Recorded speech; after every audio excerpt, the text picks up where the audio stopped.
नमस्कार बच्चों, बीसीए वाले के इस ट्यूटोरियल में आपका स्वागत है, अभिनंदन है। और आज हम लोग क्लास 10 के और ये फिजिक्स का चौथा चैप्टर है, इसका नाम है विद्युत धारा। आज हम विद्युत धारा को पढ़ेंगे कि विद्युत धारा होता क्या है और ये किन किन वस्तुओं में पहले फ्लो करता है। पहला बात, ये पदार्थ होता क्या है। पदार्थ कणों के बने होते हैं, कण बहुत सारे एटम के बने होते हैं। एटम में इलेक्ट्रॉन, प्रोटॉन और न्यूट्रॉन होते हैं, जानते हैं इस बात।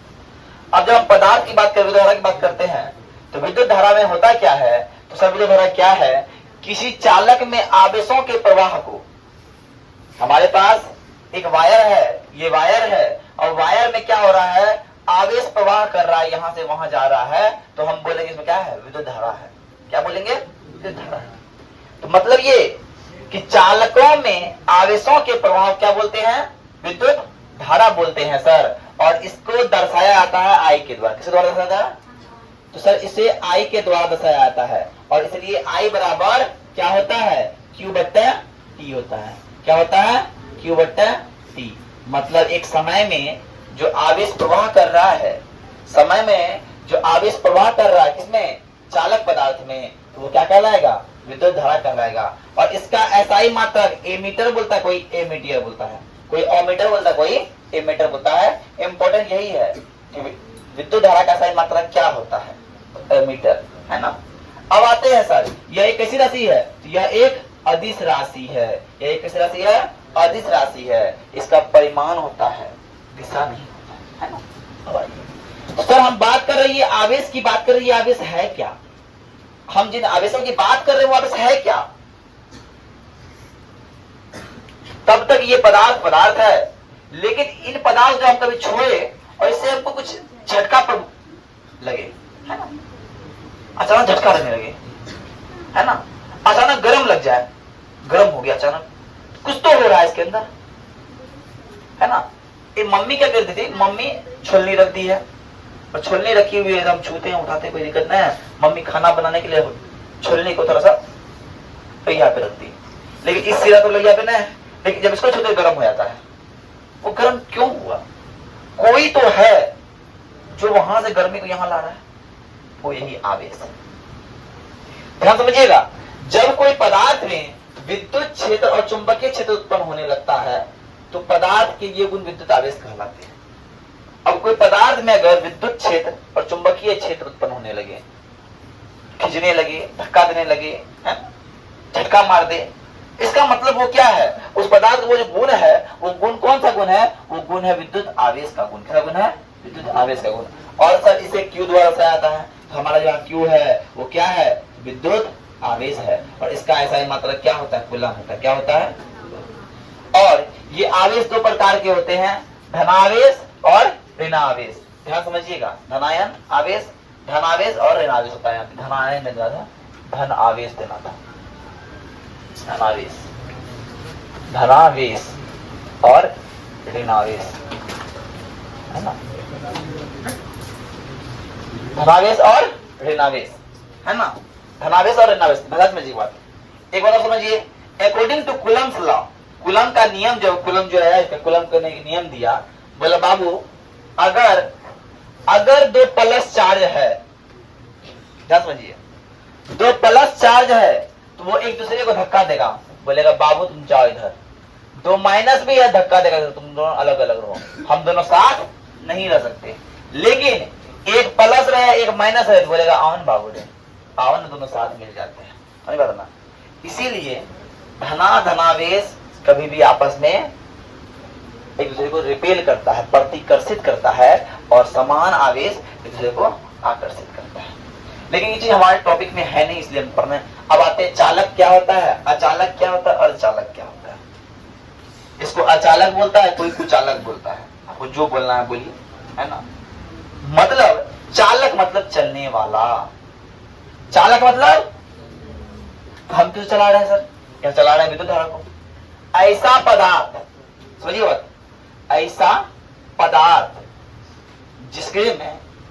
जिसमें विद्युत धारा आसानी से प्रवाहित हो सके, बह सके। यहां अगर हम इस तार में रहे हैं कि यहाँ करंट दे रहे हैं तो वो यहाँ आ जा पा रहा है, इसका मतलब वो आसानी से यहाँ से यहाँ आ पा रहा है, इसका मतलब ये पदार्थ क्या है, चालक है। लेकिन यदि इसमें हम दे रहे हैं यहाँ करंट और यहाँ नहीं आ पा रहा है, इसका मतलब ये क्या है, ये कुचालक है, अचालक है।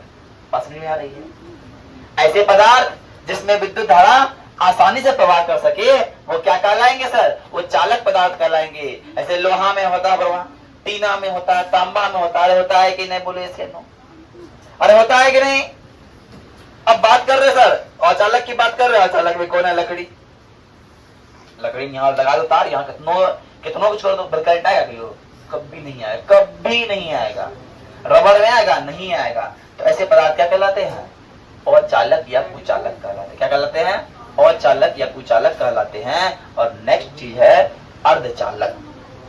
ये वो पदार्थ है जिसकी चालकता चालक और कुचालक के बीच होती है। ऐसे पदार्थ आपको मिल जाएंगे कौन, जर्मेनियम और सिलिकॉन। सिलिकॉन का आपका चिप बना रहता है, मोबाइल का चिप जो होता है वो सिलिकॉन का होता है। वो कैसे पदार्थ है, तो वो अर्धचालक है, जिसको अंग्रेजी में सेमीकंडक्टर भी हम लोग कहते हैं। आई बात समझ में, आई बात समझ में आता। अब आगे आते हैं, देखिए अब हम बात कर रहे हैं किसका, विद्युत विभव का बात कर रहे हैं। विद्युत विभव क्या होता है समझिए, ध्यान समझो। इलेक्ट्रिक पोटेंशियल, इकाई धनावेश का, इकाई धनावेश का मतलब कोई धनावेश अगर है, कोई अगर इकाई धनावेश है, उसको अनंत से किसी बिंदु तक लाने में जो किया गया कार्य है वो क्या कहलाता है, विद्युत विभव। समझिए बात को, ध्यान समझना। कोई वस्तु, कोई भी वस्तु, आवेश समझो, आवेश को तुम समझो कोई वस्तु है। कोई वस्तु रखा हुआ अनंत से, अनंत से हम वहां से पकड़ के ला रहे हैं, ताकत लग रहा है, कोई काम कर रहे हैं तब ना ला रहे हैं जी, तब ना ला रहे हैं। और करने में जो किया गया कार्य है उसी को हम लोग क्या बोलते हैं, विद्युत विभव बोलते हैं। क्या बोलते हैं, मतलब किसी अनंत पर रखा हुआ किसी इकाई धनावेश को लाने में, किसी बिंदु तक लाने में जो किया गया कार्य है वो क्या कहलाएगा, विद्युत विभव कहलाएगा। पोटेंशियल, इलेक्ट्रिक पोटेंशियल कहलाएगा। बात क्लियर, बात समझ में आ रही है, बात समझिए। अब सर जब बोल रहा है विभव तो कार्य कर रहे हैं, कार्य कर रहे हैं ना, किसके लिए कर रहे हैं, तो आवेश के लिए कर रहे हैं। तो क्या हो गया, विभव बराबर कार्य बट्टा आवेश, V बराबर डब्ल्यू बट्टा क्यू। डब्ल्यू मतलब वर्क, क्यू मतलब चार्ज, है ना, और V मतलब कोई दिक्कत। और यह क्या है, यह एक सर अदिश राशि है। यह एक सर क्या है, अदिश राशि है। इसका विशिष्ट परिमाण है, दिशा की आवश्यकता नहीं है। और इसका SI मात्रक वोल्ट होता है। इसका SI मात्रक क्या होता है, वोल्ट। ध्यान समझिएगा, कार्य का मात्रक जूल, कार्य का मात्रक जूल, और इसका मात्रक कूलम। जूल पर कूलम बराबर क्या होता है, वोल्ट। तो इसलिए 1 वोल्ट बराबर जूल पर कूलम हो जाएगा। 1 वोल्ट बराबर जूल प्रति कूलम इसलिए दिया है। 1 वोल्ट से आप क्या समझते हैं, क्वेश्चन पूछता है, बताओ। तुम बहुत बोलते हो वोल्ट बराबर जूल बट्टा कूलम, तो बताओ। तो 1 वोल्ट का मतलब हुआ 1 कूलम आवेश को अनंत से किसी बिंदु तक लाने में अगर 1 जूल कार्य करना पड़ा तो उसकी विभव क्या होगी, 1 वोल्ट होगी। बात समझ में आ रही है। 1 कूलम चार्ज को अनंत से लाने में यदि 1 जूल कार्य करना पड़ा तो उसका विभव क्या होगा, 1 वोल्ट होगा। बात समझ में आई, यस या नो। और उसके बाद बोला आवेश का प्रवाह किधर होता है, तो सर मेरा पानी का प्रवाह कैसा होता है, उच्च से नीचे की ओर होता है कि ना, मतलब धन आवेश का प्रवाह होगा उच्च विभव से निम्न विभव की ओर, और ऋण आवेश का प्रवाह होगा, ऋण मतलब कर्जदार है, मतलब किसी, है ना, तो क्या होगा, निम्न विभव से उच्च विभव की ओर। बात समझ में आई। आज के लिए इतना ही। जय हिंद, जय भारत। और आप लोग क्या करना, क्या है, आप लोग को जो हम पढ़ाते हैं थोड़ा सा ही पढ़ा रहे हैं, इतना ही पढ़ा रहे हैं, इसको डेली अपने मेमोराइज करके आना है, समझे बात, याद करके आना है, समझ के आना है। आपके लिए ऑप्शन ये है कि आपके पास वीडियो अवेलेबल रहेगा, है ना। धन्यवाद।